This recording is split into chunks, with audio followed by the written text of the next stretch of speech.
So, what do you think of this concept of misdirection or this trickster aspect of Donn as contrasted with the aspect of him that wants really good quality and wants to create an excellent product and really take care of people?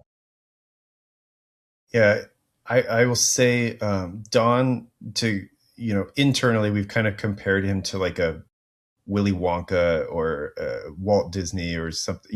He has this magical element, right? Like where you come to Donn the Beachcomber and you're going to get a show, right? You're going to have an experience. And he was very, very tuned into that as a host, right? And there were certain things that he insisted on doing himself. Like at the original restaurant, he would come out and pour the flaming coffee grog and make this big presentation of it. And when people would come in, and sometimes you get a lei, you get a kiss on the cheek from Donn. It was a big thing to have this this host personality. And then like the flip side of that, like you're saying, he was, I don't know, the trickster element, right? He's a showman, so he's presenting and being a host. And I think he's he cares deeply about having that experience be special for guests. But there's also this thing where he's kind of like, he's not a snake oil salesman, but there's this behind the scenes thing where he's like, how am I going to make a buck on this? And you kind of see that throughout his career, right? Like with the casino ship, he's like creating this special experience on the water, but it's to get people to spend money. Right. And the same thing in the restaurant in Hollywood. It's like he goes on the roof and creates this rainstorm so people stay for a little while longer and have an extra drink. Yeah, I mean, it's kind of this weird dichotomy where he is genuinely this incredible host and so gracious and creating these special experiences for people.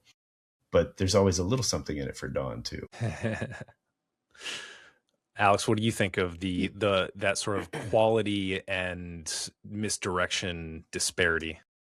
Yeah, I mean, I think that there's a line in the film where Phoebe is talking about how,